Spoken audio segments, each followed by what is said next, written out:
Hello អ្នកគ្នាស្វាគមន៍ម្ដងទៀតហើយមកការលេង Roblox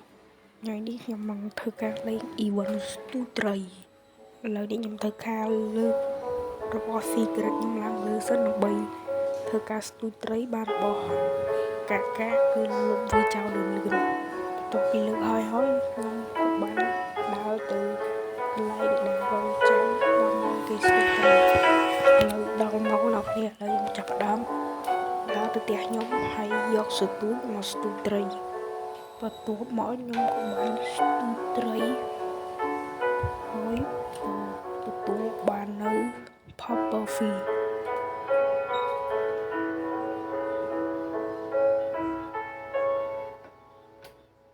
បន្ទាប់មកខ្ញុំបានដើរទៅលក់នឹង Popper Fish នឹងចោល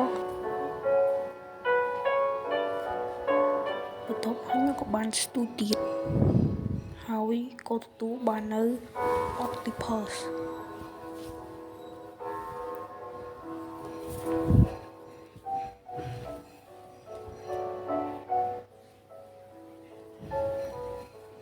ខ្ញុំក៏បានមកចាក់សោផ្ទះរួចលក់ Octopus នឹងចោលខ្ញុំក៏បានស្ទូចទៀតអ្នកគ្នាលេងមានណាគឺបានរបស់ល្អគឺជា Los Eucalypto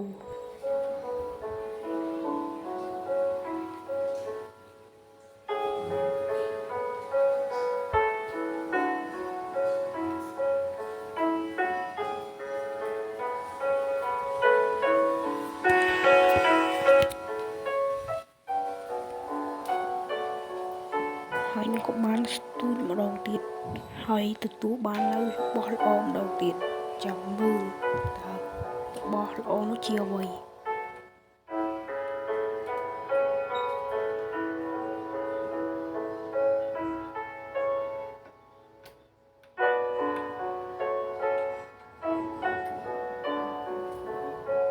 គឺជា